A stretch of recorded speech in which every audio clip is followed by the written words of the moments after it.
What's up? I am Jake and welcome to my channel. Today we're going to be talking about open tunings. It's a really fun topic that promotes creativity. What we'll do in this video is go through a fair few tips and tricks that you can use to get yourself sounding good, and we'll finish the video off with what I think is the most powerful tool that you can take from open tunings and easily apply it to every other area of your playing. All examples today will be using an acoustic guitar because it's got a nice chimey sound. That doesn't mean you can't use an electric, but if you've got one, live a little, try something new.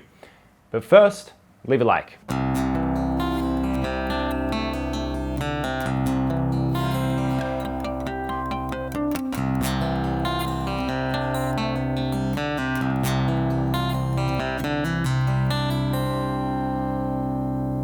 When it comes to open tunings, there are literally unlimited options, okay? What we're going to focus on is just a few basic ones and give you the idea of what you need to look for in whichever tuning that you choose to play, which I highly recommend you do experiment with different things, get stuff offline, or just tune your guitar weird and see how it goes. But they all should follow a similar principle, and these principles will be discussed in this video, and then you'll be able to apply it to pretty much everything with just a bit of playing around. On that note as well, open tunings seem to have very vague names. I was doing research for this video and I went on Wikipedia. Wikipedia has the same name for 6 different tunings. The specific name doesn't seem to be as important as the note. I will be covering the notes that each string is tuned to. In saying that, each of these strings, I'm only going to refer them to their standard tuning names. For example, if I tune my high E string all the way up to W, know that I'm talking about my high E string alone, not any other string that might be tuned to E. The first tuning is a form of open C. It's what I used for the intro song.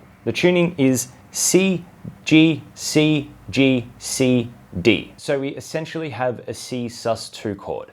Highly suspicious if you ask me. First principle is notice the repeated strings. If we take the major scale on the lowest string,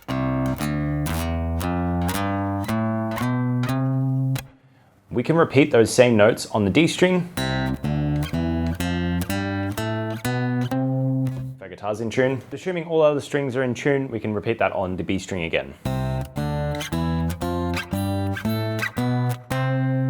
Same thing goes for the A and G string. Right, we're able to repeat these anywhere. Of course, the high E being tuned to D is different, but we'll talk about that in a sec. With this basic knowledge, we are immediately exposed to a whole bunch of different tools. If we simply play all the open strings and walk up the major scale,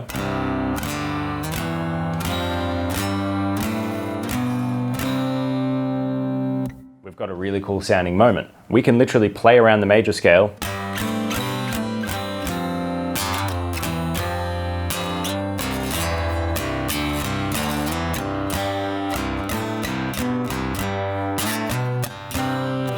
and we've got ourselves a song. This is because the G is a fifth away from C, so all of these notes, so long as we're remotely playing in some type of C key, then we're gonna have a good sound. Most importantly, it's gonna make us guitarists look like we know what we're doing, even though 95% of the time we don't. The only thing you really need to consider is the D. You can choose to just simply not play it because it's easy enough. Right? You don't need to highlight it if you don't want to in a whole chord. But if you want to, just play around, find what works. Maybe you want to play that and you're making a feature of that string that is in the awkward tuning. Once you find this scale on this high E string, then all you need to do is play the scale up that and you've got yourself a cool part of the song.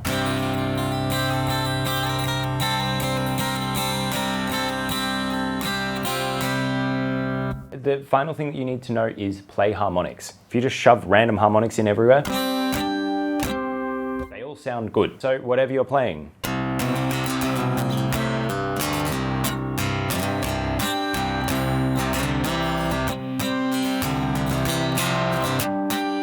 do whatever you want, just play around. Next tuning, DADGAD. This one is more or less the same principle as above. The tuning is D-A-D-G-A-D.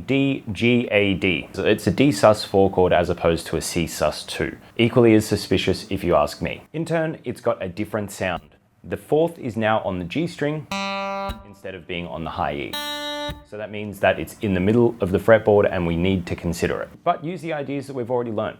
experiment around with it, see what new sounds you can make out of it. One thing that I didn't mention in the C tuning, but I did in the intro video, is the idea of copying licks. So let's say you've got a little riff.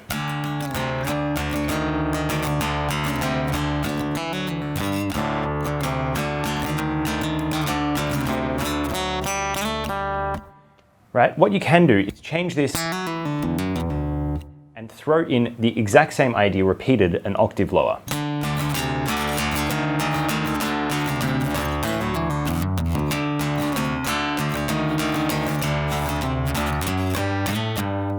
And then immediately you're getting something that is more interesting because you're throwing a little bit more around, you're experimenting with more things. I highly recommend you do that when you do this. Brilliant. The next innovation is we take our very sexy G string and we bring it down to being an F sharp string.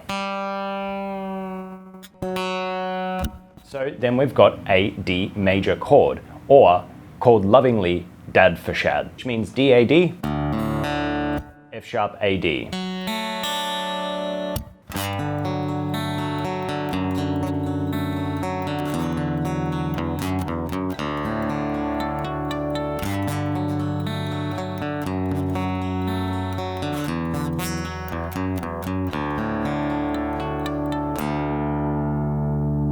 Because we're in a major chord here, we have some limitations. Think about this as if they're reintroducing the mask laws or something in your state, which, because 2 people got coronavirus, they reintroduced mask laws in my state. Brilliant. Thank you, New South Wales government. With the mask, you can pretty much do anything that you want to do, but you're just a little bit uncomfortable. You know that there's limitations. There's something hanging off your face. You're aware of it. When you're playing something like DADFSHAD, you have to be aware of that because it's really going to affect the mood. But work with it. Once again, the major third is in the middle of the guitar, so it's really hard to avoid.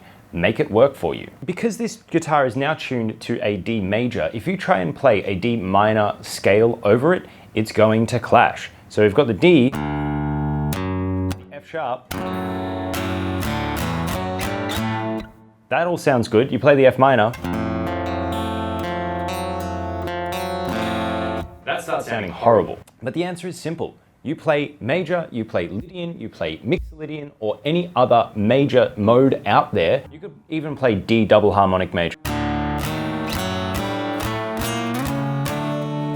Because we've got the D and the F sharp in there. Once again, just use the harmonics, play around, do repeated ideas on the different strings of the same tuning, play around. That's all you can really do with this stuff. And then maybe you're like me and a bit more of a minor guy. So we take this delicious F sharp string down to the divine and yet elusive F string. I don't know what an F string is, but we've got one now. It's called DADFAD. Making a D minor chord. This is the same problem with what we just looked at. We kind of have to use some type of minor mode to make it work. Just something that gives us the sound that works within the key.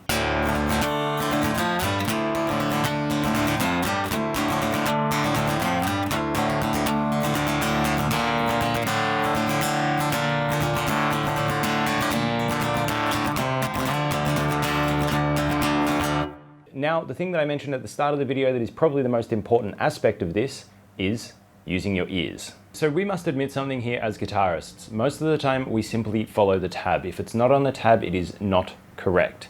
If we're asked to improvise something, we stick exclusively to the pentatonic because we know it sounds good, or if we're feeling adventurous, we'll use the parent scale that the song is in. But we know that any note that falls outside of that is simply wrong. And this is an incorrect perception. It's just because we don't train like normal musicians train. We use our ears much later than most people do. With these tunings, it's a whole new ball game. All of a sudden, all of our harmonics are in tune. We can hit the open strings and not sound like an idiot. Our chords do not work. Our scales only work across the string. They no longer work up and down. We're left exclusively using our ears because all of the things that we rely on, all the patterns that we know, are straight up thrown out the door. We can get some interesting things by using patterns that we already know. However, most of them are not going to work and you're going to need to rely on your ear. Instead of trying to intellectualize about this, just use your ear. You're here. Where do I want to go? For me, I want to move up here.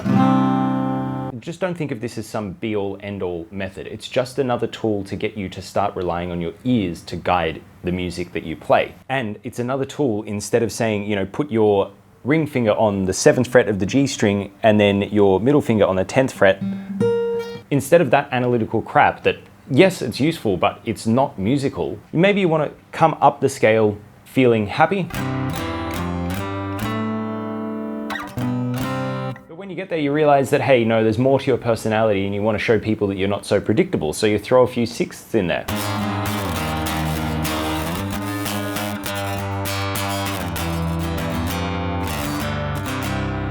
Maybe you're not as bad as you might let on. Just want to make sure that they don't quite trust you, okay? Just literally let those stupid things come into your mind, make a story as you go, and let your ears dictate where your fingers want to go.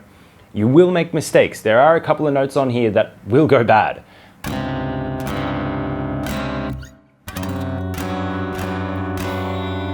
When you fall onto those notes, where does your ear want to take you?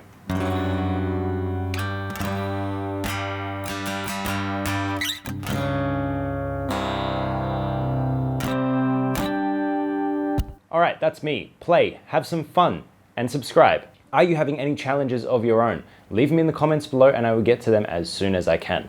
Catch you next week.